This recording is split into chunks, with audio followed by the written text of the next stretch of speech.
And we're live. Hey, y'all, it's been a very, very busy day on the COVID front for myself and Clint. Got the phone on standby.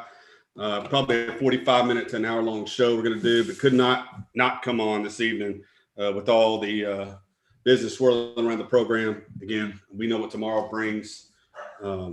Possible change at the leadership of the University of Texas, the head coach position. Also, guys opting out today to include Sam Cosme and Kaden Stearns. How you doing, brother? Pretty good, man. Like you said, it's been pretty busy around the 40 acres today.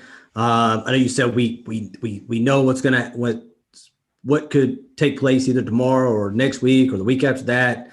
Hopefully sooner or later. Me and you were kind of talking about it. I said the longer this kind of lingers, man, the worse you are as a program. You know, you're looking at early signing days and these kids that may be on the fence. Some of the kids that may be committed right now may be leaning on that fence. And if they don't know what is going to be coming next, whatever it may be, there's a chance that this 2021 class could get even smaller. I'm not so much worried about the 2022 class because you're talking about a long way off with the 2022 guys.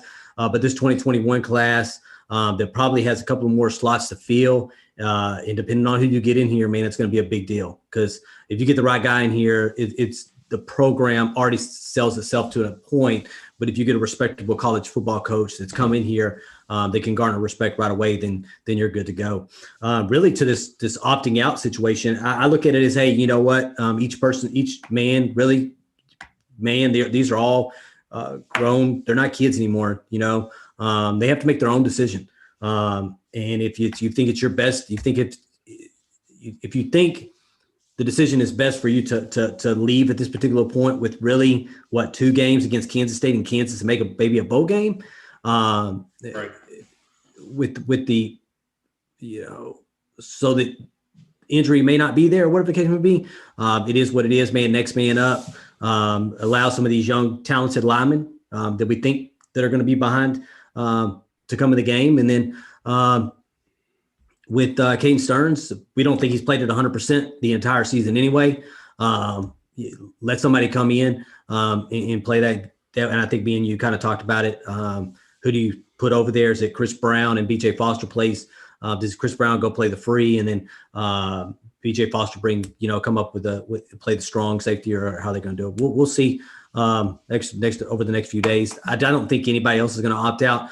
I know people keep bringing up Osai, who probably has a better chance of being drafted in an early round versus kind of where Kaden Stearns is at this particular point. I don't see Osai, believe it or not, I don't see Osai opting out. I don't even see Osai, and this is just my take, I don't see Osai leaving this year, man. What are your thoughts on Osai, man? Somebody asked us on Twitter, and I was the one that answered that, if I saw anybody else opting out. Texas has historically not been an opt-out team. I remember the year we played Georgia in the Sugar Bowl, half their team decided to opt out and not play in that game. But historically, Texas, you know, their players hang to the end and are playing in bowl games, even if they can move on to the NFL. So I was quite surprised, but again, we talked about we talked about post game on Friday how we thought Kaden Stearns still wasn't well. So yeah, like you said, it's a business decision for these kids at this point. We knew when Sam Cosme participated in senior day and kind of had a feeling coming into the season that he wasn't going to be around for a senior year.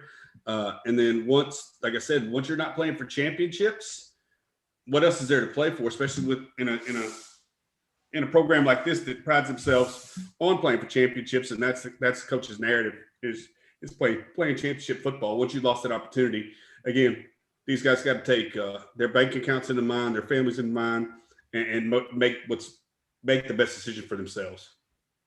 Yeah, and there may be some more of the guys that opt out. Again, this is their decision they have to make for them and their family, or however they look at it. You know, there may be some that opt out.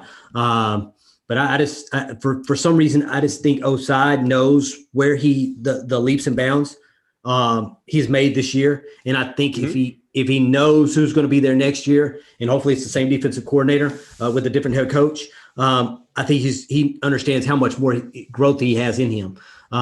Because he's not coming this year. If he wants to be a first rounder, I don't think this is the year he's a first rounder. probably second round guy. But I think if he comes back next year, continues to put, a tape together, I think some GMs will be really, really happy with what they see. And I think he had put himself in a position where you have a first round pick next year. I don't even know where Sam. Go ahead. I think you'll value Chris Ash's opinion too. I think not only do these kids have an opportunity to hear what pro guys think about their skill set. I think he would listen to Chris Ash, because again, he's put him in a position where Todd Orlando couldn't to succeed and say, hey, coach, be honest with me. Do you think, coming back next year will elevate me? Again, you'll have more time in the weight room, more time for preparation. You'll be a little bit older, a little bit more knowledgeable. But I think you'd value Chris Ash's opinion deeply when it comes to making a decision whether to come out after this year or come back. And another thing is that's why the uncertainty needs to be answered sooner rather than later, so these guys can understand what the future may look like more than anything. Again, like you said, more importantly for the 2021 class, because I really feel like maybe too far gone. The coach talked about it today, how he felt like he had good players, not great players in this class, and there was a couple of holes that needed to be filled. Don't exactly know who those guys are. We have an idea because, of course, we follow recruiting. But like I said, we need to figure out who's going to be the head man. Somebody needs to make a definitive choice sooner rather than later in order to send this team in a trajectory or pattern for the next year to come. Getting to this coaching situation, there's probably not going to be a lot of Kansas State talk tonight. We'll maybe save that for Wednesday. I don't think that's really going to that's not going to change. Obviously you're talking Kansas State going in on Saturday up to Kansas, man, and probably going to be nasty weather, probably cold, whatever the case may be. It's going to be a tough battle, man. It's going to be a really, really tough battle there, especially losing some of your guys on the offensive line. Their defensive line is tough, man, and you've lost some depth on that offensive line. But kind of going back to this coaching situation, I was talking to Jeremy earlier. Can we thank Zach real quick? We got a super chat from Zach Sloter. Okay. Says, guys, what about Joe Brady? Wonders at LSU. Yeah, we kind of felt that last year. Makes you wonder what he could do with those young quarterbacks you got down there in Austin. Man, he went from like you said, a co-offensive coordinator job at LSU to the NFL. I don't know if he's looking to come back to college because originally he with the Saints. I don't know if you want to go to 4 jobs in 4 successive years. Again, from the Saints to LSU to Carolina to another job in the NCAA. I think at some point, do I think he'd do a great job with Hudson Card, Quentin Jackson, Charles Wright, Casey Thompson? I'm sorry, remiss to probably say him first. With this group of quarterbacks, absolutely, I think he can bring something to the table. But to answer your question, absolutely could do it. I don't know if he wants to change venues. If he's married, I'm sure his wife's tired of moving. Clint was in the military, retired military. I'm currently in the military. I get tired of moving every 2 or 3 years, much less, dragging my family around every year. But your thoughts on Joe Brady?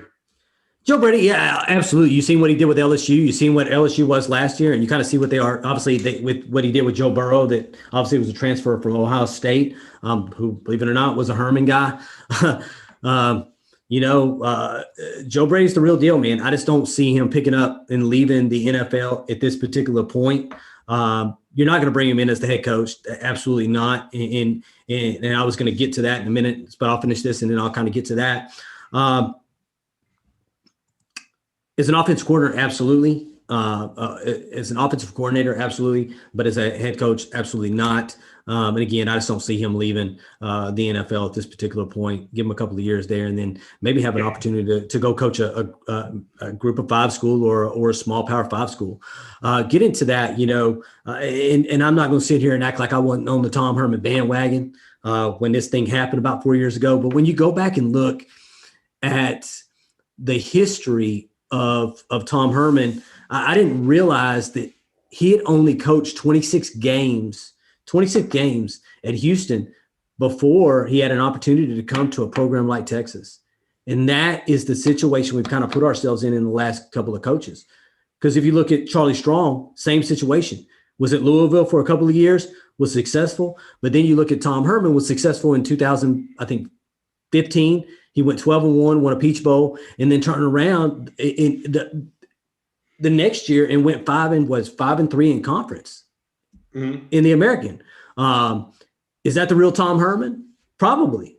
But the problem is that everybody was in on Tom Herman and for good reason, because they thought he was going to be a really, really good coach, had won a national championship as an offensive coordinator, like the gentleman we just brought up that's currently sitting as an offensive coordinator in North Carolina. And I think sometimes some jobs are too big for you. Some offensive coordinators probably should just stay coordinators, and same thing with defensive coordinators. And I think you have to be a special person that understands program, understands people, understands the game, and understands, really, I hate to say it, but really people, man, to be that head coach. So there's no way that the Texas can hire someone that, like we talked before, man, doesn't have that pedigree and that games and games and games under you. So. Yeah, now this is very small, but you know what pretty much our prerequisites are. You got to come from Power 5, got to have won multiple conference championships, and if you're a national championship, 3-time national championship holder in two different conferences, come our way, man. But yeah, like you said, the group of 5 guys who have a couple of years of experience. Don't know that we need to go that route with this next selection. If again we make a selection this year, we'll see. That's why we put a poll out last week going into the Iowa State game, and the poll was 9-3 9-3. I'm sorry, help me out. 9-2 with the Big 12 championship versus brand new coach. It was 50-50, 202 votes, split 101 to 101. If we were to run that poll again this year, or this week, I think it'd be closer to 90-10 from the pulse that we're getting on social media for not retaining the current head coach and bringing in a new one. Just my thoughts. Yep. Again, in as crazy as it may sound, I'm not upset. The wins and losses, I can almost get over those easier than the pompous. It's crazy to me. You guys may have seen it. He was born in 1975, so he's 2 years older than you, right, Jeremy? So he's what, 45 years old? Yep, he's 45, right? But he acts like he's 25. Mm-hmm. It's sad, you know what I'm saying? Because if you've ever listened to Lincoln Riley have a press conference, if you can put both of them in the same category. You know, I was talking to Jeremy today, and I was like, you know what? Even under Charlie Strong, as bad as it was, I felt bad when we fired Charlie Strong because of the person he was. He was down hard like a really good person. Somebody wrote that on Twitter today. I don't feel bad for this guy, like at all. It's like I would have escorted him off the stage today to help him go pack up his boxes. Because he didn't want to answer the hard questions. He's like, well, we're not going to go back in the past. They ask him questions. He's like, so over 4 years, why don't you think it worked? Well, I don't want to go. I think it'd be wrong for me to go back in the past. It'd be wrong for me to but every time that he wanted to bring up the past, top 10 wins or beat Oklahoma, he said, I beat our rival. One time. He lost one time. 4-4. Yeah. It's the ego. It's the ego, man. It's pompous.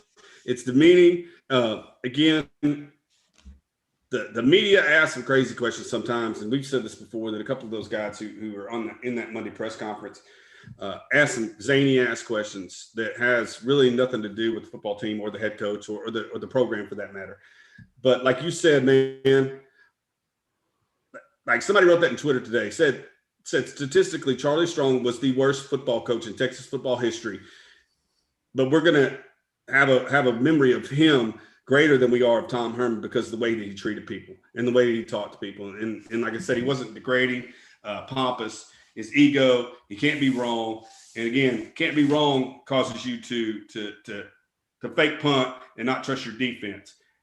Keeps you from putting 3 points on the field or 3 points on the board to go up by 7 in a home game.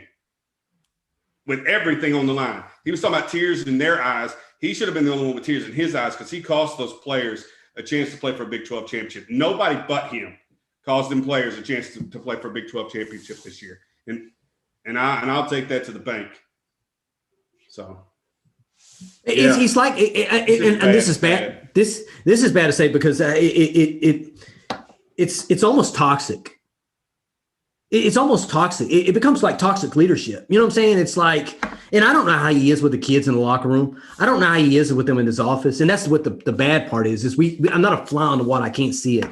So you're really just judging this guy off his wins and losses and what he presents on Monday press conferences. That's it.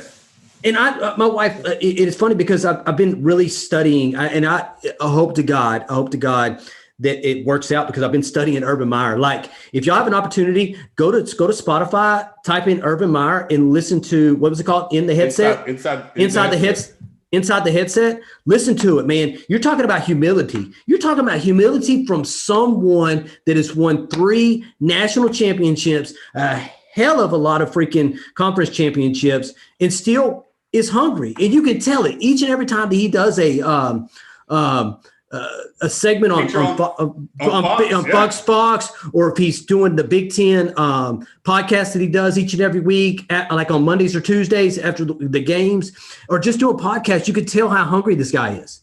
And it's sad that that unfortunately he has some kind of health issue that's not allowing him to do what he wants to do over a long run. But it's crazy to listen to how humble and the humility he has after all he's done. And then we got to sit up and listen to someone that's coached. I'll give it to you. Hold on. Talk to him for a second.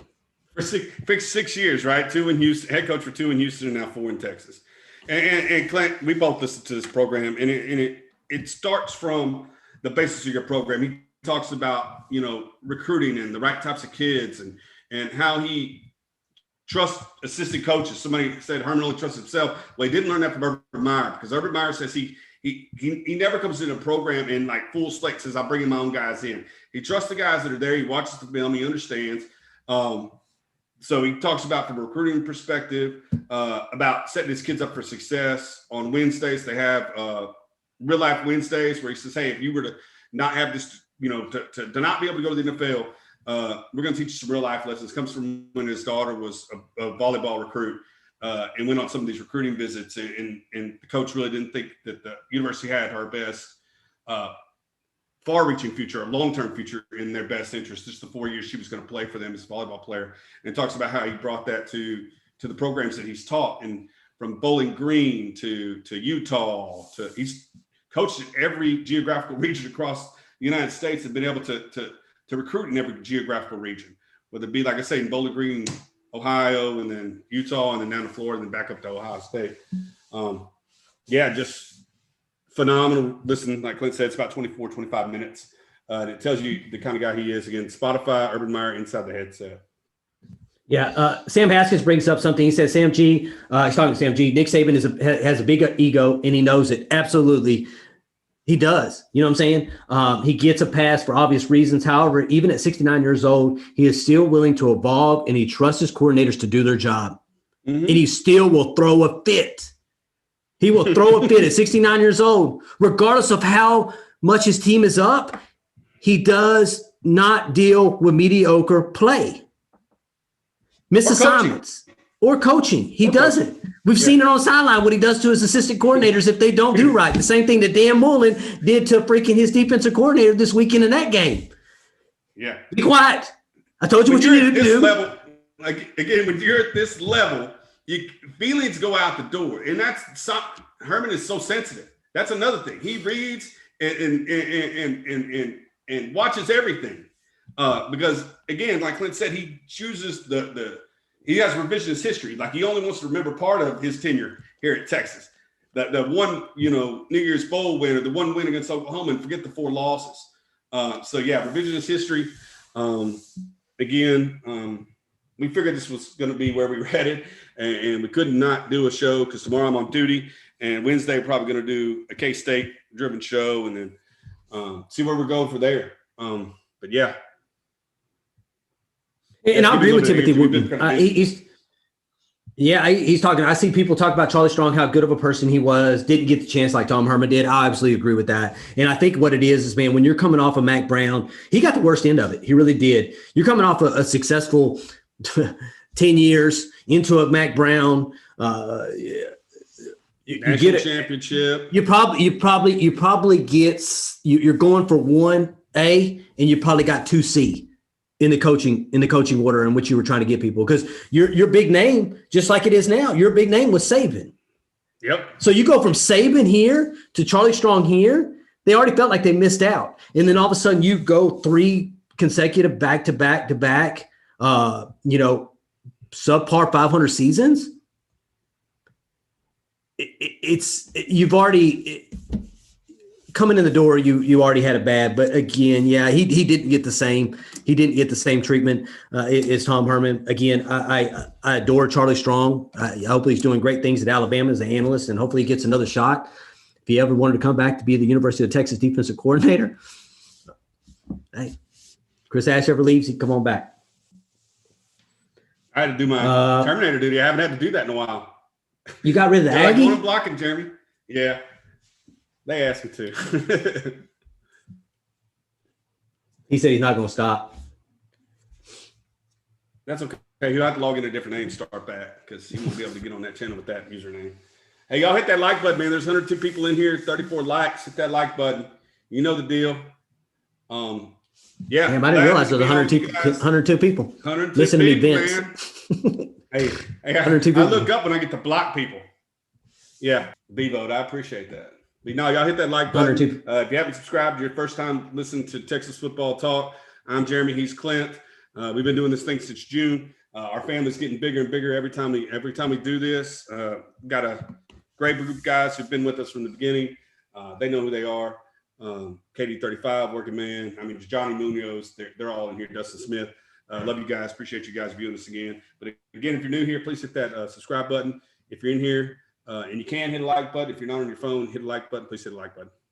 What you got, brother? Working Man said, I thought I had an auto like button.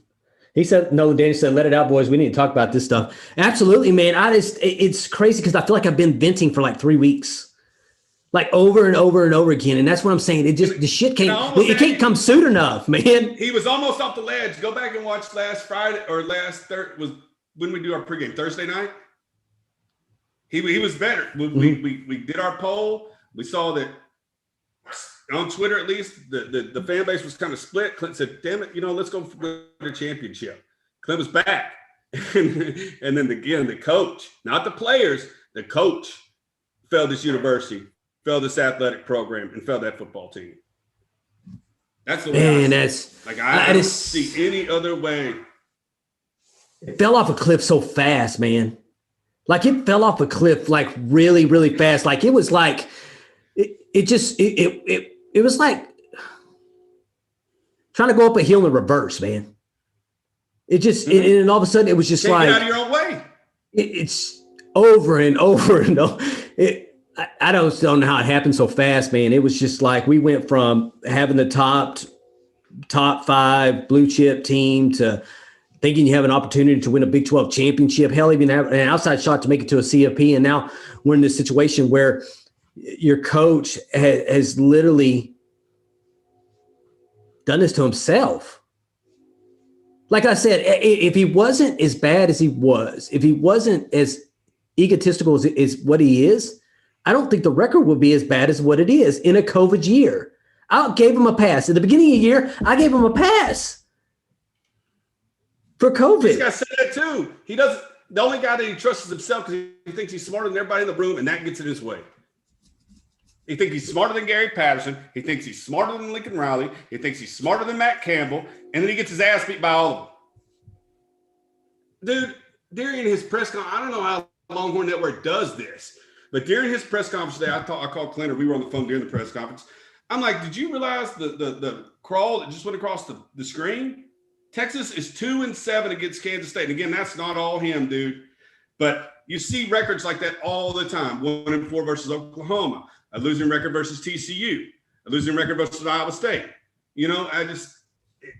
this is the University of Texas. And when we started this podcast, we said, hey, we haven't been great for 10 years. What makes us entitled? What makes us, worthy of competing with the Alabamas, Ohio States, Clemson's this year? It's that blue chip ratio. And then again, you're getting beat by teams that shouldn't be on the same football field with you. And maybe we're reading the talent level wrong. But again, I don't think you should be at a two-point football game against TCU. I don't think you should have to take Oklahoma in this calendar year to overtime. And I damn sure don't think you should lose to Iowa State with everything on the line at home. It just dumbfounds me. You'd have been fired. You'd have been fired by Urban Meyer. For that statement you just made, you'd have been fired. Maybe we got the talent level wrong. That is a fireable offense by him. A fireable offense. To say because that your kid is just – go ahead. Go ahead. Because we've said it. You pick the players. They're your team. You fired assistant coaches. You brought in 7 new ones in a pandemic. That was all decisions that you made. Yeah, that's a fireable offense. Yeah, you know why? Because the staff picks the players. The staff goes out on recruiting visits. Yeah, do they have services to probably feed them film? But in this year, they can't go watch live games. I don't care. That's the 2021 class. What about 2020, 2019, 2018, 2017? Those are your 4 classes. Those are the football players on the field right now belong to you. And like I said, pick the talent, develop the talent, win football games. He said if it's a player issue, it's a coaching issue, and he won't he would not have you there. Because your job to develop them. If you're not developing them, then what do I need you for? Yep. I wasn't going to put that out. Katie35 actually sent us a DM earlier. He was told by, and y'all can read that little quote if you can find Katie35 there. He was talking to the kicker at South Lake Carroll, and I guess he was talking to Joe McFadden there, and he asked him, indeed, if we get Meyer, he's not sure, but he thinks he could be very interested then again in the Quinn Ewers race. Only reason I say that is Quinn Ewers was actually recruited by obviously Ryan Day in their quarterback coach there at Ohio State. And if you don't know, the quarterback there at Ohio State is actually Urban Meyer's son-in-law. So you don't think that he's not going to try to bring the family? Don't think he's not going to try to bring the family with him if he comes? I think the only change. Really, I think where the money piece comes in, and again, me and Jeremy kind of stay away from this because we're not putting a penny towards any of this stuff. But I think where you save money now is that I think he honestly keeps. How many coaches are there? 10? 10 coaches? Yeah, I would say 10. Let's say 10. Let's do the math. Let's do easy math, right? You're going to get rid of probably outside of Herman, you're probably going to get rid of 1, maybe 2. So you're going to keep 80 to 90% of the staff. Because like you said, he's not one to come in and just blow the program up. Mm-mm. There's a reason he brought, and I'm not sure if it's a Ryan Day hire or if it was a Urban Meyer hire, but there's a reason that Mike Yurcich went to Ohio State. Because y'all got to remember he was the quarterback coach at Ohio State. Yeah. And remember that Urban Meyer still held the title of assistant athletic director. So you don't think that Ryan Day talked to Urban Meyer when he was talking coaching selections to bring guys in on his staff? I'm pretty sure Ryan Day considers Urban Meyer a mentor and probably runs that kind of stuff by him, or I would. If I had the assistant athletic director at the time was a 3-time national champion and former head coach of the university that I'm currently coaching at, I would definitely have him advise me on hire. So, yeah, he may have been in some of those meetings, when Yurcich was brought to the Ohio State staff. Quite possible. Oh, yeah. So, Ryan Day hire. Yeah, we know Ryan Day hire. I think the mentorship and the questions that Ryan Day was probably asking when he's bringing his staff is obviously he's going to be reaching out to someone that just left that program.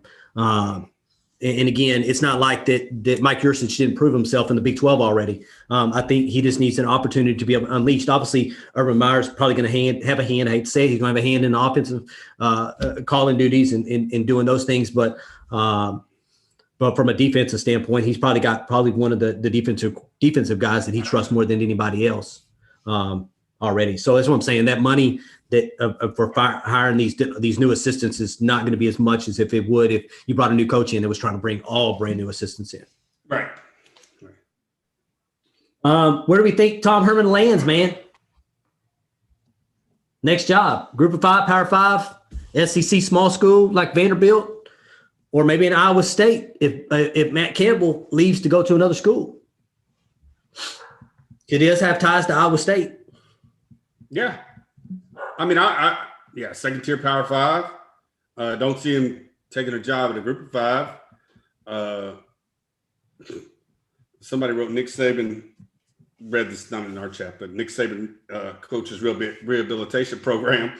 Go back, coach OC for Nick Saban, get some rehab and come back out. But no, I mean, he's just not built for this university. And again, he's not built for this university. And again, a lot of it doesn't have to do with the wins and losses. It has to do with the pompous attitude and in-game coaching decisions. Again, he brought in, 3 top 10 recruiting classes? Top 10. Mm-hmm. Three top 10 recruiting classes. And this one sits at 17. Well, yeah, he's recruited well. It's just in-game decisions. And again, I think this team has regressed since I know the quarterback has regressed, but I feel like the team has regressed since 2018. And I just can't put my finger on it. Again, I just know that TCU this year is not 2 points better than you. I know Oklahoma's current cast at the time we played them. You shouldn't have played the overtime. Now they're probably a better football team than we are because their coach probably develops, let me stop. But and then you lost to Iowa State when you had everything to play for at home.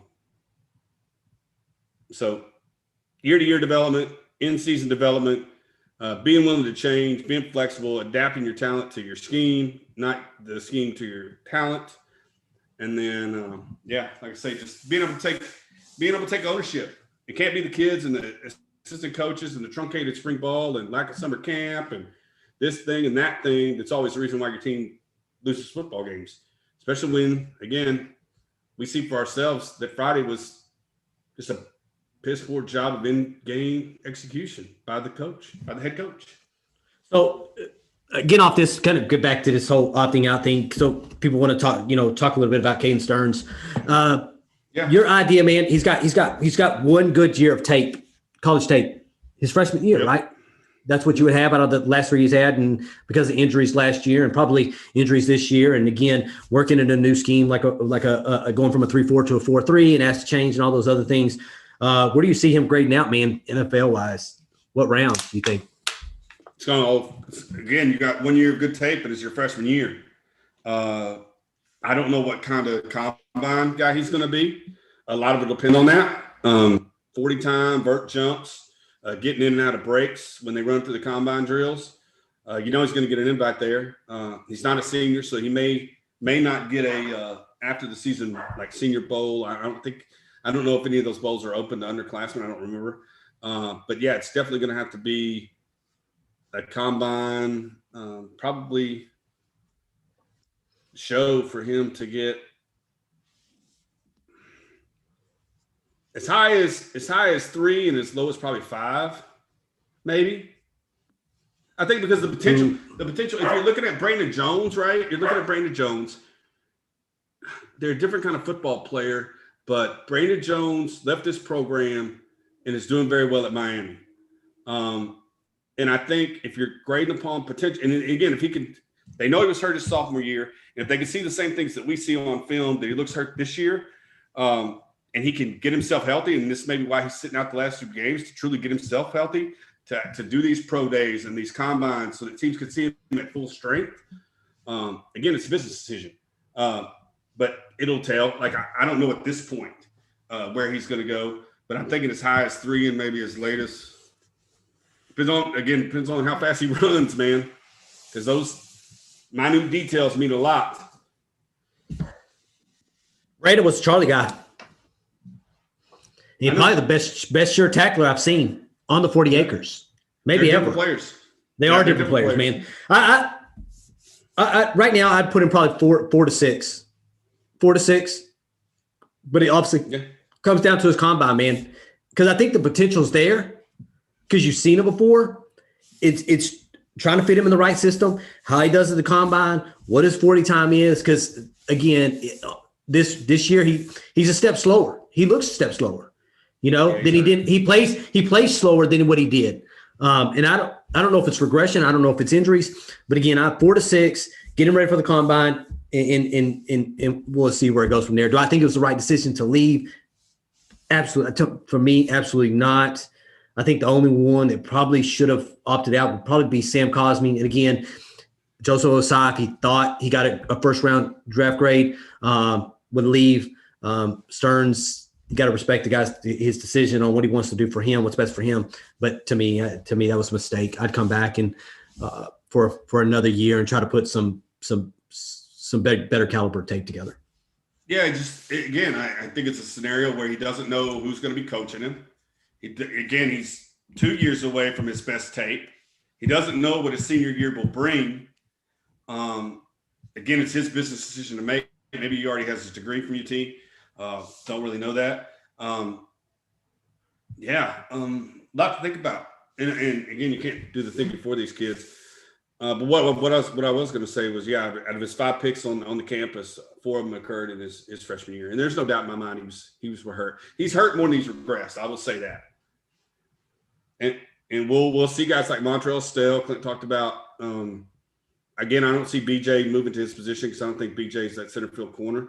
I would see BJ probably sliding to the strong safety position, and then having Chris Brown play free, or you leave Chris Brown where he's at and bring in Montrell Stell or an Owens in. Hadn't had a chance to look at the depth chart this week. Again, it's going to be changes for the first time all year because depth chart never changed. Meritocracy is not a thing here.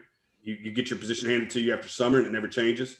But this is the first week that thing will change. It's the truth. Is it not the truth? I know that's bad. That's really bad. It's about us having 117 watching us right now and only having 50 likes. So y'all go ahead and hit that like button. Hit that like button if you don't mind. It's 121. 121 now. 121. Yeah. So we got less than half of the likes of the people that are watching right now. If you don't mind hitting that like button, we'd appreciate you. Now 123. This may be the, believe it or not, might be the highest show we've had as far as number. Yeah, 123. And I thought Saturday was going to at least hit 200 after that drama. But hey, we're growing. We're definitely growing, man. Deshaun Elliott. Yeah, somebody maybe Eagles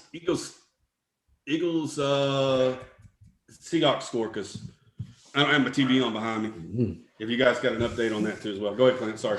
Hey, y'all look at Zachary Delgado's question. I'd like to see what y'all's answer to this too, man. Zachary Delgado writes, "What is a bigger loss for Tom Herman? 1, no Big 12 title appearance this year, or number 2, losing Quinn? What started the row? Oklahoma. I mean, TCU started the roll. Because we did I know you said these dates the other day in the show, like it was August that he committed, and then it was after Oklahoma. No, Oklahoma was Billy Bowman decommitting week. Oklahoma State was the week of Oklahoma State was Quinn Ewers' decommitment. Folks will tell you that he just didn't see a clear path, man. But yeah. But I want championships. I think if you're beating everybody, that brings that's Quins. Your biggest failure. Yeah. I think if you're undefeated right now, if there's 10 point differential in your current score, again, you lost by 2, you lost by 3, and you lost by 6. Or I'm sorry, 8 against Oklahoma, but again, an overtime game. If you win those 3 ball games that were all within a possession, I think he's still committed. But again, you find a way to lose to teams that are you're supposed to be better than. Cody Phillips, 1 proceeded to number 2. Cody Phillips, 2 doesn't happen if 1 doesn't. Yeah, I agree with that. No Big 12 titles in 4 years is the real answer. Yeah. And this was a Heisman, and I think the guy said that today. He said, what did he ask him? He said, you had a Heisman candidate quarterback, a senior Heisman candidate quarterback. And that's when he got offended. And I don't remember how he termed the question, but again, that's when Herman turned to, that revisionist history. I'll answer historical questions when I want to type stuff. And then ask, essentially, what do you characterize as an improvement? Like turn it back on the media. Bro, you're the one that talks about championship level rooms, like championship level running back room, championship level quarterback room. You're the one talking about Big 12 championships. So when somebody says you didn't succeed with your football team that you thought could get there because you talked about it preseason, then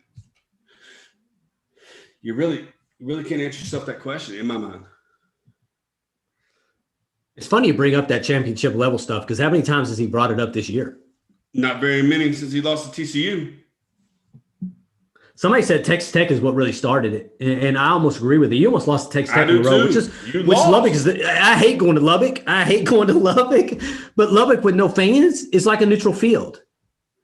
Lubbock with very little fans is like a neutral field, and you almost lost to Texas Tech. Had to kick I had to get a damn onside kick and go into overtime with Texas Tech, and then after that it just tumbled.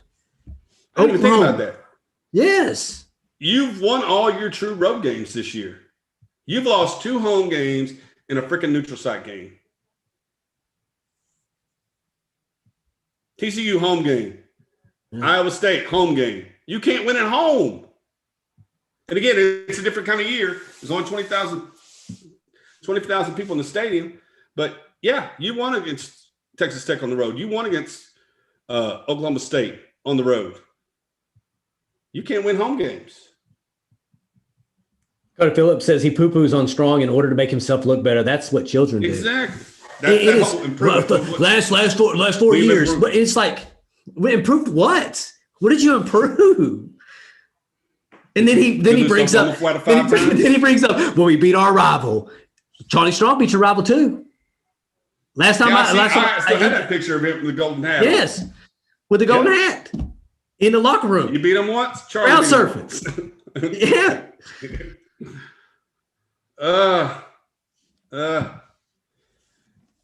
Johnny Munoz, record, man. 126 people on. 126 people on at one point. Johnny Munoz was watching. Joshua Young, you're right. People forget we got Jaquinta Jackson on campus from Duncanville High School, man. Duncanville Panthers, championship quarterback. So, which I was disappointed. Like, what was it? Friday, as soon as the game's over, we finished our show.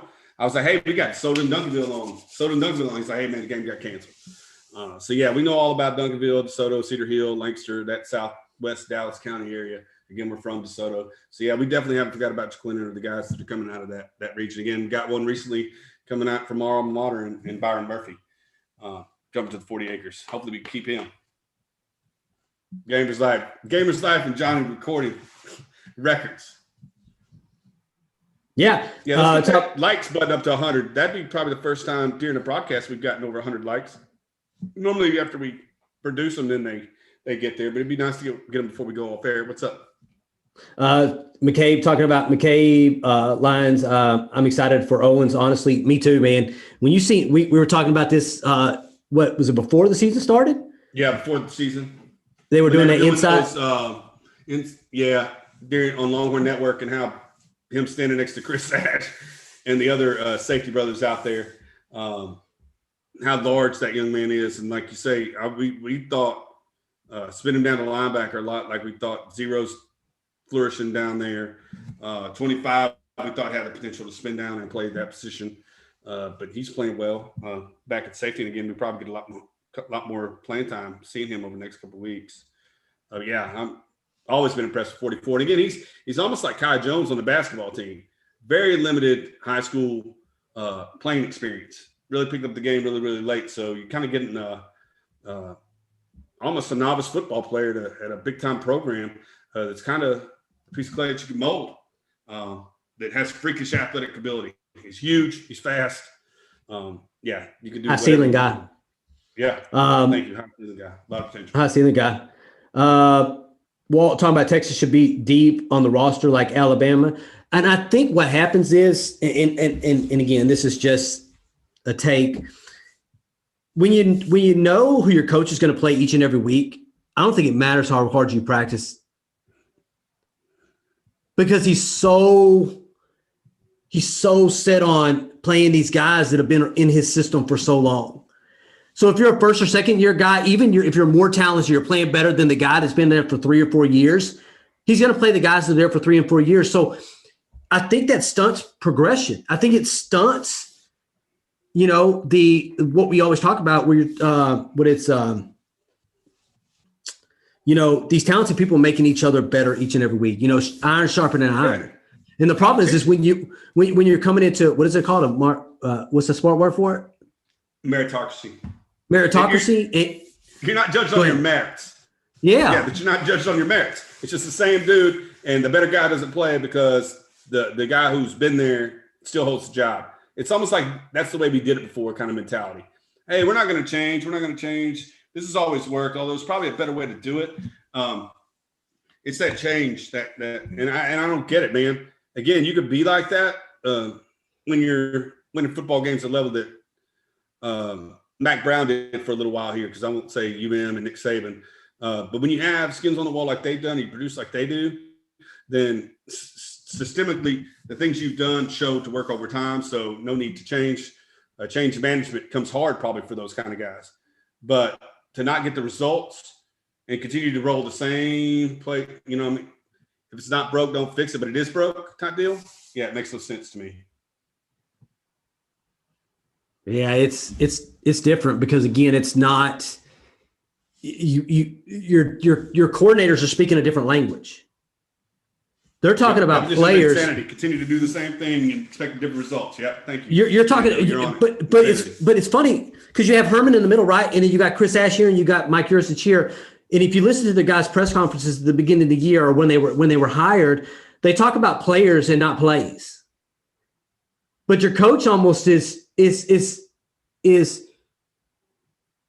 different in that sense that he's not worried about players, he's worried about plays. He talked about curl routes today. He talked about the difference in a curl route from one system to the next.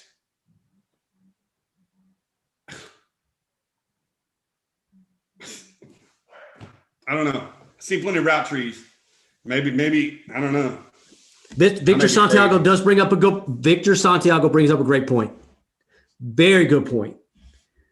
On a positive note, Herman did lead the nation to the best weeks of practice. He has the best practices on Sunday's practices. Colleen and me were talking about that tonight. We went out and had dinner, mask on, but she asked me about that. She's like, "What's the deal with the practice?" And I'm like, "Dude, that's a stretching."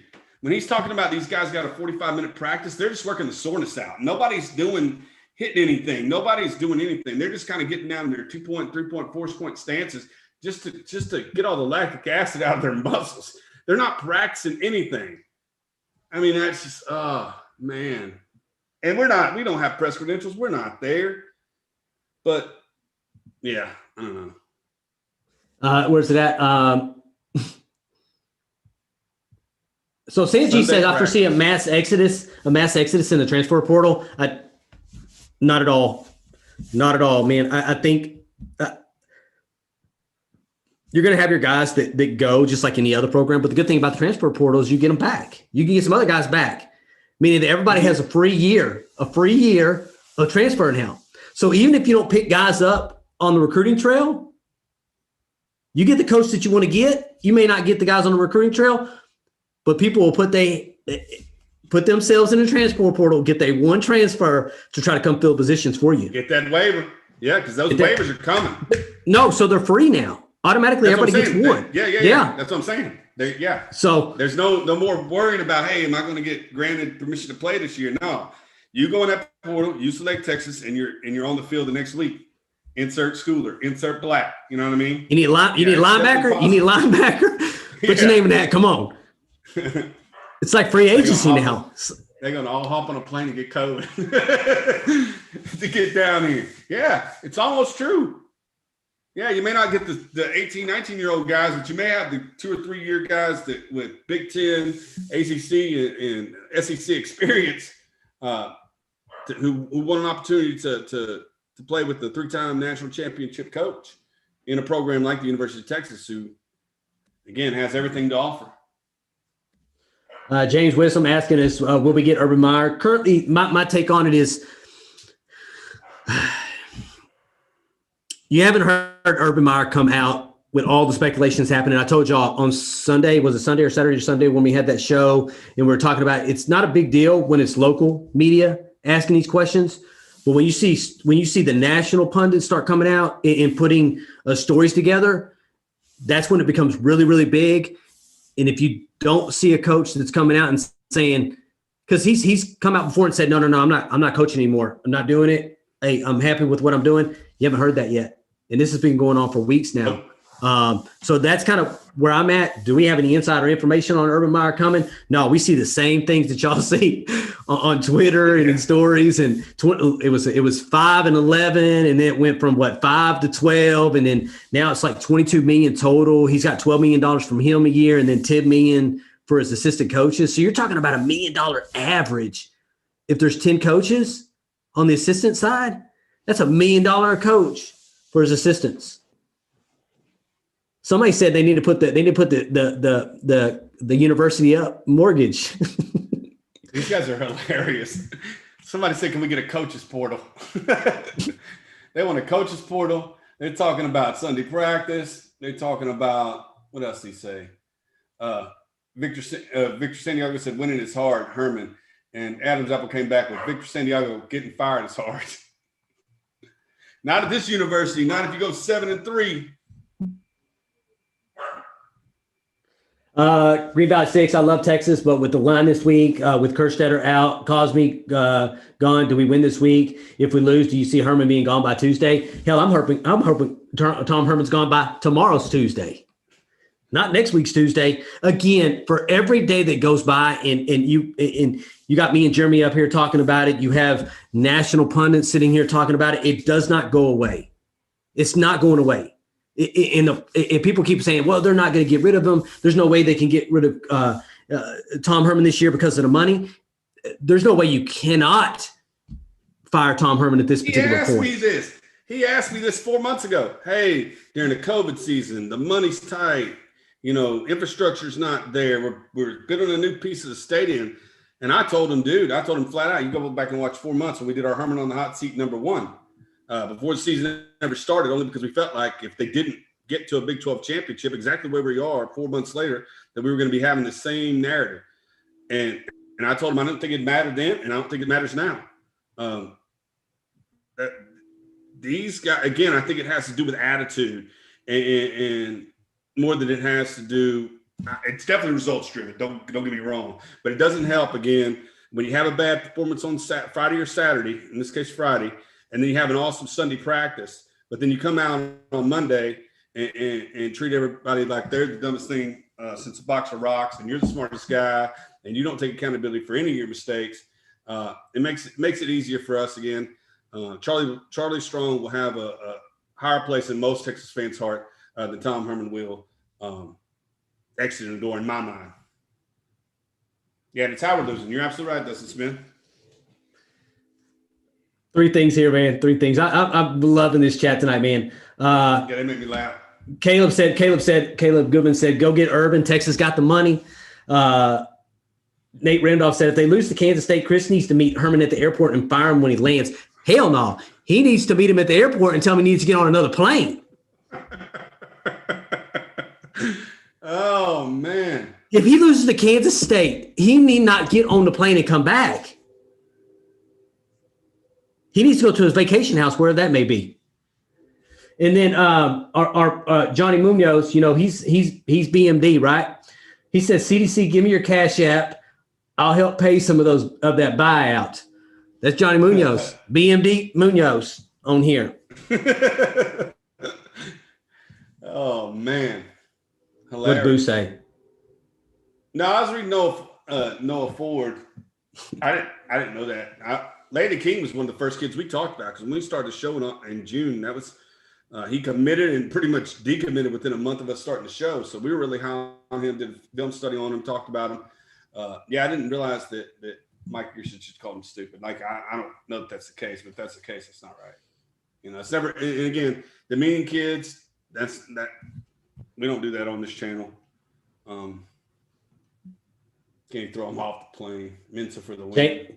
That's Jay Paul. Let me say he's as an Aggie, Herman is the best thing to happen to TU. Obviously, he's talking a little shit here. My question for Jay Paul: What does Urban Meyer do to Texas A&M if Urban Meyer shows up in Austin in a few weeks? What does he do? Answer that question. What does he do to the state of Texas in recruiting 3 national championships to 1 national championship out there in Aggie land? So Herman goes to QTs over Bucky's.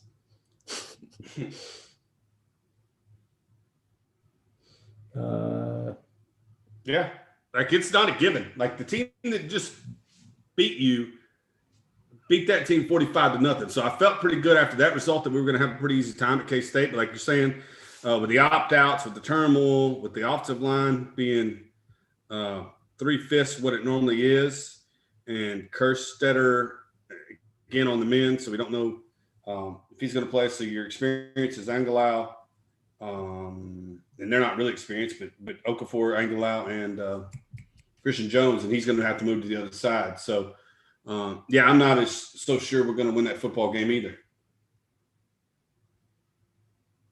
Okay. Exactly. Charles here saying, I wish I could share a photo on the thread or with the host. We have 2022 kids with the chat right now, waiting to see if Urban gets hired. I'm telling you, man, it's a big difference, dude. It is different. It's the credibility. There is no way in hell if I'm currently an athlete, I'm a football player on the University of Texas campus right now, that if I knew he was going to be walking in the doors tomorrow, there is no thought that crosses my mind about me transferring to another university. Like zero. Dabo Swinney, not more skins on the wall. The guy you just mentioned out east, their coach, not more skins on the wall. How many current coaches in the NCAA have 3 national championships minus the guy in Alabama? And again, if he gets hired at the University of Texas at the current age he is now, that's the age of Nick Saban. And we know we had the healthcare concerns, so we're probably saying that the tenure for Urban Meyer at Texas is not going to be what Saban's has been at Alabama. But at the age Urban is now is the same age that Nick Saban got hired at Alabama, 56 years old. So, I don't know. It is, because the cost of a championship is what? You're paying $7.5 million for $7.5 million a year to the school out east for 10 years for 1 national championship. Yeah. $7.5 million for 1 championship. Yeah. And they don't have but the very beginning that we started this thing, we're talking about name, image, likeness, right? And how revenue could pour into the University of Texas through, marketing, branding, all that stuff, especially for the kids. You haven't heard that very much recently. But again, a guy like him brings you instant credibility, 3-time national championship, 2 conferences in which he won them in Florida and Ohio State. Again, I would not be surprised if, as easy as they went, they could come back. 2021, I'm not so sure. Probably pretty late in the game to make that thing happen. That thing's going to go off in 16 days now. But 2022, I definitely think you can salvage that class quite quickly with the coaching change. Jay Paul says, what does he do? Kind of finish our conversation with Jay Paol here. What does he do? He has a stroke with all the alumni. No, you don't have to worry about the alumni, because the alumni aren't going to be upset because he's lost total of 32 games in his entire coaching career. 32 games in his entire coaching career. He's only lost 3 or more games twice in his entire coaching career. I'm getting excited about some of the names that Charles must be from the Dallas area like us. You're talking about Kendrick Blackshear, the linebacker from Duncanville. Talking about Bear Alexander again, who started out at Skyline, transferred to Denton Ryan. And then a defensive back, he said he coaches. I missed him. But are you down in that South Dallas area, Charles? because these are a lot of kids from where we originally from. That's funny. Yeah, everybody tell Buddha Viking Boo. Y'all tell him bye. He said, "I'm out. This is just pity talk. Urban isn't coming to Texas. His family won't let him. Y'all clowns, to be honest. Appreciate your time. Thank you for your views. Make sure you hit that like button before you leave out of here. I'd really appreciate it. Or you can hit that unlike button, whatever you decide to do there." Gamer's Life said, "Bye." I don't know that this is a pity party more than it's talking ball, right? I mean, we're not whining about a possible 7-3 record.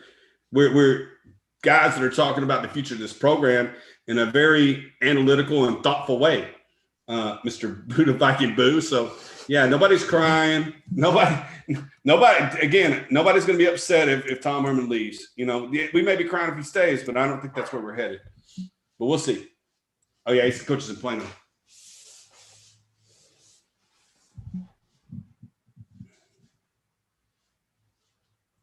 Y'all want me to Bevo him? Like, he already gone. Not worth our time. I mean, Dollar General Bowl, Ags looking at a playoff. It's good. Hey. I like it. Hey, Jay. Hey, he's a statistical phenomenon, right? Hard word for an Aggie, right? Phenomenon. How many times have the Aggies played for a national championship in the last 50 years? And you're not there yet, brother. You're not there yet. So we'll take our whatever the hell you said bowl. You go on and play in your playoff. Again, I think you lost the number one team pretty freaking bad. So enjoy your Oklahoma-like appearance in the CFP before Alabama wants the shit out of you. Oh, okay. That's all I got to say. Benji, Jeremy Clark, TCU mod says the Brocs would be very open to committing to an urban-led UT school for what it's worth. Okay. Zachary Delgado asked the question right after that. What do y'all think Urban Meyer hire does to the Brockmeyer brothers? Again, Saban. Make it happen and we'll see. Yeah.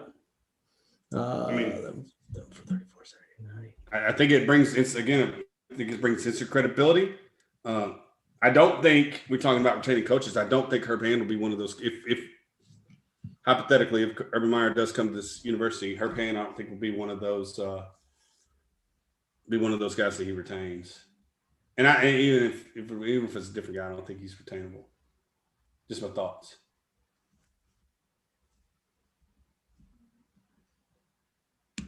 Texas has to make the right decision on head coach because 3 or 4 more mediocre teams in recruiting might not recover. Hopefully Sam moves on and Thompson or Hudson Card get a shot. Absolutely, man. I agree with that. Again, Josh Young, $1.1 billion. The Longhorns are worth $1.1 billion. They are the most valuable college football program. Have been for a long time. So yeah, again, I don't know that that's buyout is really a thing. Yeah, Chris Roberts, I don't think that he's going to keep that. Usually, he's going to bring in his own strength and conditioning guys. Yancey's a Tom Herman guy. You got to think about it. These guys that are currently on the coaching staff now, other than probably Stan Drayton, nobody really has ties to. And Chris Ash, Ohio State, but like ties. Nobody really has ties to Tom Herman on staff. And it brings up a good point, man. When you listen to his presser today, they asked him how he coped, right? They say, how do you cope? And he says, I talk to guys that I can trust. I didn't catch that. I caught self-reflection. And guys that I can trust. His family. I didn't even get to that part. Maybe I tuned it out. He says, guys that I can trust. So what does that tell me? You can't trust your entire your organization. Actions speak louder than words. He doesn't trust his football players. That's why he goes for a fake punt when he's ahead on his own 30 and puts his defense in a bind. That's why he won't take a simple 30-yard field goal and put him up a touchdown in the fourth quarter at home it's just bad execution. Basketball team, man. People want to talk a little bit about the basketball team. Okay. You have to watch the game today? little bit of it? I did. None of it? I did. You did? Okay. Mm-hmm. Your thoughts? Basketball, 2 games in. Somebody was talking Texas shoot him out of his zone. Just need to play better high-low. Again, those front court players attack the basket. They could get 35, 40 dunks a game if they wanted it. The defense, I thought the defense was solid. Those kids are going to make shots. But yeah, it's going to come down to shooting. I think the defensive presence is there. I think the interior scoring is there. I think they work hard. They're deep. Again, I think 6 guys scored in double figures during the game. So it's all to me. It's all going to come down to outside shooting. And again, somebody asked earlier, hey, can Texas find a way to shoot a team out of a 3-2 zone, which Davison applied for most of I don't know, for most of the basketball game, for a little bit of the basketball game that I saw, but athletes all over the place, man. Again, they went from 19 to 17. They're going to play Indiana tomorrow. Saw a tweet where UNLV was up on UNC like 13-0. I think they ended up getting smashed by 30. But yeah, we'll see. Davidson's not weak, but yeah, excited to see how we play against Indiana, and then ultimately if we get to the final, it'd be awesome. I think turnovers and free throws, man, is what burns me up the most, man. I really do. If you're gonna dribble drive and you're gonna get to the basket, you're gonna get fouled. You got to make free throws, man, because that's a make or break 10, 15 points. You know, it's funny because I was actually listening to Vic Schaefer. I listened to his presser from the other night. He said, we plan on getting to the what did he say? He says, I want to make more free throws than the opposing team shoot. Yeah. And that comes with the ability, and they have this the ability to get to the basket and to dominate people physically. Again, we haven't seen them play a front court as big as they are. They're very lean. Jones is lean. Brown is lean. Sims is kind of bulked up. But yeah, we'll just see. They're high risers. They're athletes. They run the floor well. Again, like you said, cut down on the turnovers. Take the freebies. Make the freebies. KD35's got UNC and Texas in the Maui title game. Oh God! But he's a Tar Heels fan. Yeah, somebody was clowning on him on Twitter when they were down 13-0 against UNLV, but then that didn't last very long. You go listen to Vic Schaefer. You go look at these coaches that CDC's hired over the last couple of years, man. It is the real deal, man. It is the real deal. When you listen to someone speak in a presser and you could continue to listen to these guys and they can go on and on and on and on because they're not just talking ball, they're talking philosophy and what they think and they're humble when they do it. It just brings a different vibe, man. It is because they're championship winning coaches. The girls are up by 30 to 35 late in the game. Collier's a monster, dude. In both games I've watched, and he's put the freshmen out there on the floor, and they haven't executed defensively and let the opposing team get an inbounds play in. When he's pressing, he's calling timeout. He's chewing your ass, dude. Like he never leaves a second where he's not coaching these girls. Like I said, they're up 30-35. They make a bad defensive play. He's like, timeout, come talk. And it's not nice when he brings them over. So again, continuing fire in your belly means something too. And again, I think that's something the football coach lacks as well. Is fire again, we saw Collier's 44 points was easy. Yeah. Like easy. It's like every time it's like an AM1, an AM1, an AM1, an AM1, an AM1, an AM1, an AM1. And she could shoot lights out from the free throw line. Yeah, but how do you go from again, I'll be lying if I said we were in Korea last year, so I didn't get a whole Longhorn Network's not a thing there. So I didn't get a chance to watch very many women's basketball games. But how do you go from where she was? I think she's a junior this year. How do you think how do you go? Is it coaching that gets you that good, that fast system? Like, I'd love to interview her. Just ask her, the amount of – and against 2 games, against UNT, and then the other game was against can't quite remember right now, but both 35-point wins, 35-point wins. SMU. So both in-state schools from the Dallas area.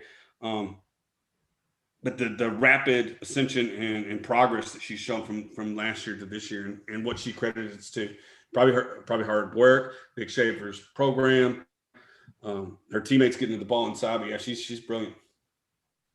You know who else is brilliant? Talking about Rap Game Larry. Urban Meyer's wife doing Barstool just they just put out a tweet on it about her looking at real estate in Austin.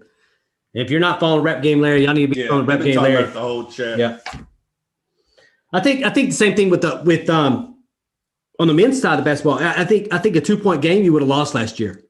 In subsequent years, I think you would have lost that game. So I think being able to finish it was big today. And I didn't get to watch it. I listened to most of it because I was at work. I couldn't watch it. But I think finishing was huge. Because I think in subsequent you couldn't finish. And I think that's part of it. Man, Shaka's 2-0 with that hair, dude. He's 2-0 with the hair, man. I would say yes. Pre the last 5 games of last year, they kind of got on that run that would have put them in they think would have got them in the tournament. But yeah, they were winning ball games like that. They were tight ball games in Oklahoma when it's bank 3, but winning games at the buzzer, tight games against Texas Tech, Oklahoma, home and road games. The last 5 games of last year kind of propelled them to and again, athletes. Kai Jones has developed, bringing Greg Brown in. Again, Andrew Jones is getting healthier and healthier every week. The sky's the limit. I just don't want to get too high on them too quick. Because again, there was a 2-point basketball game against Davidson. Just let them be, let them gel.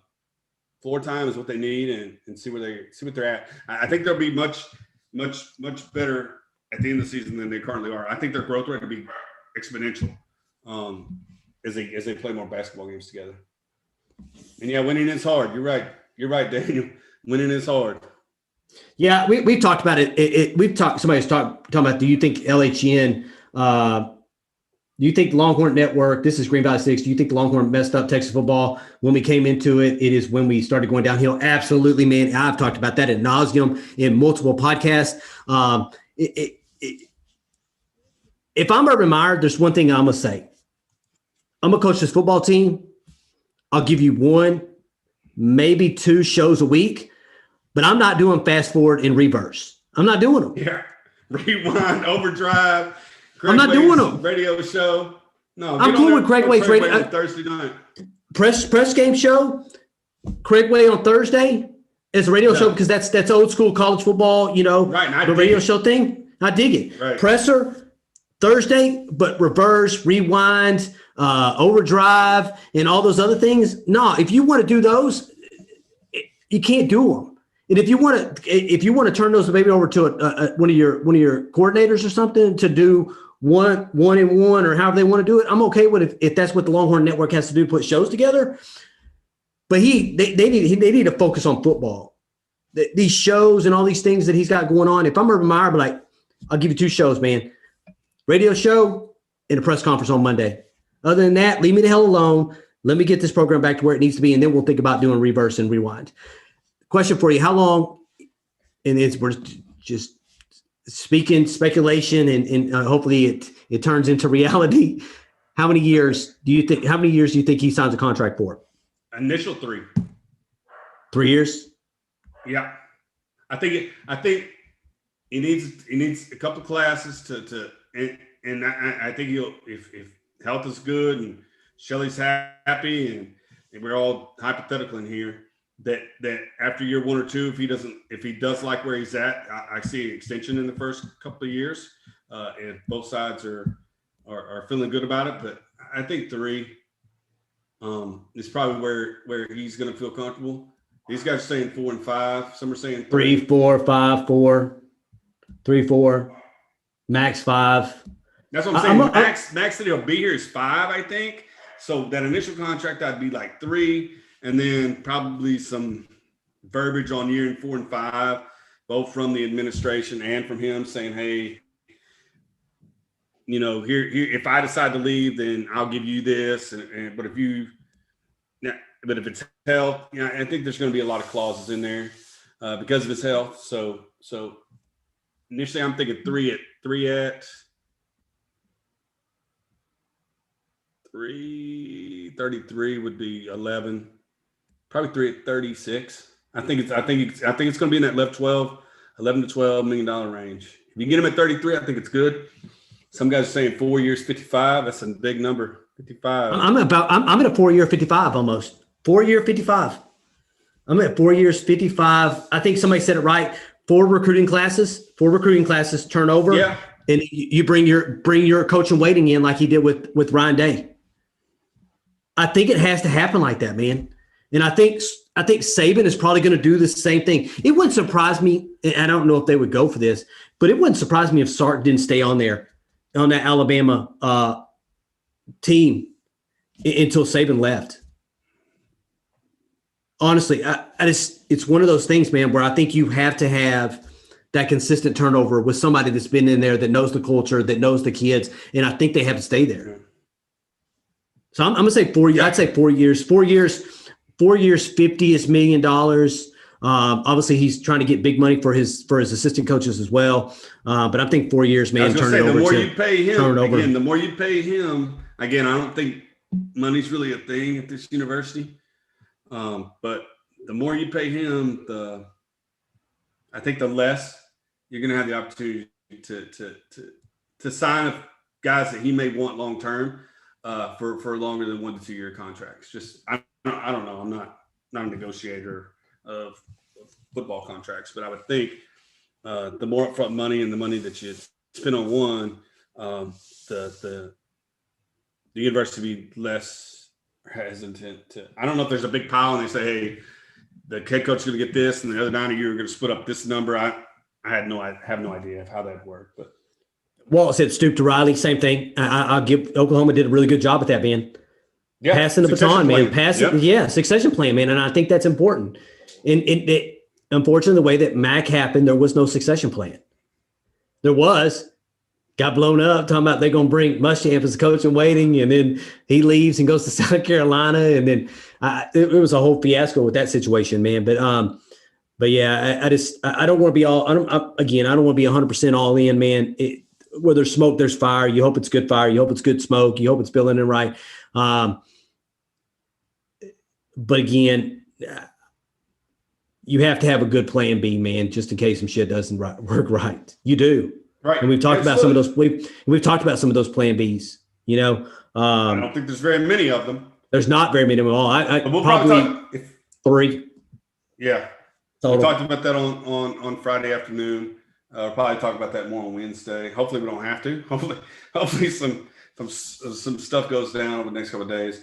J. Paul, I really appreciate your attendance in our program, but I'm sure that the Fighting Texas Aggies have their own version of Texas Football Talk. Again, more than happy to have you, but you're wasting a lot of time because we're not paying attention to nothing you say, bro. Our viewers may be, but you're just scrolling on by. Let's see. I'm about done, man. You did an hour and 15 minutes. You want to table some of this stuff for Wednesday, or you got a couple more topics you want to hit real quick? No, they talking about who's blocking who, man. Iowa State owns the state of Texas. $175 million stadium reno. We have the money, and I think they're only looking for about $30 million left on that $175 million, from what I understand. But again, these millions of dollars don't belong to me and Jeremy. I can tell you that. No. I can give them $10. Like Johnny Munoz, give me the cash app and we'll do it. But hey, man, it was a good conversation with y'all guys tonight. Me and Jeremy just wanted to get on here. I think we were talking about 45 minutes to an hour. I think we went for about an hour and 15 minutes. A lot of people in here tonight, man. So if you haven't hit that subscribe button, that too includes you, J. Paul. If you have not hit that subscribe button, make sure you hit that subscribe before. He acts like he's 10, so I'm going to give him a research project for me. Hey, imagine losing to Iowa State 2 years in a row. Imagine looking at that record that Texas A&M has against Texas the rest of your fucking life. Done. Okay. All right. So, all right, J. Paul hit J. Paul hit that subscribe button. Everybody else that hasn't hit that subscribe button or hit that like button, hit that subscribe button, hit that like button. Hey, we appreciate you each and every night when we talk. If you don't follow us on Twitter at TX Football Talk, on Facebook at Texas Football Talk, on Instagram at Texas Football Talk. We appreciate you listening as always. And we'll be on probably not tomorrow night, probably Wednesday night. It depends. If there's breaking news between now and then, we may have to figure something out. But y'all have a good night, and we'll see y'all sometime this week. Hook 'em. Hook 'em.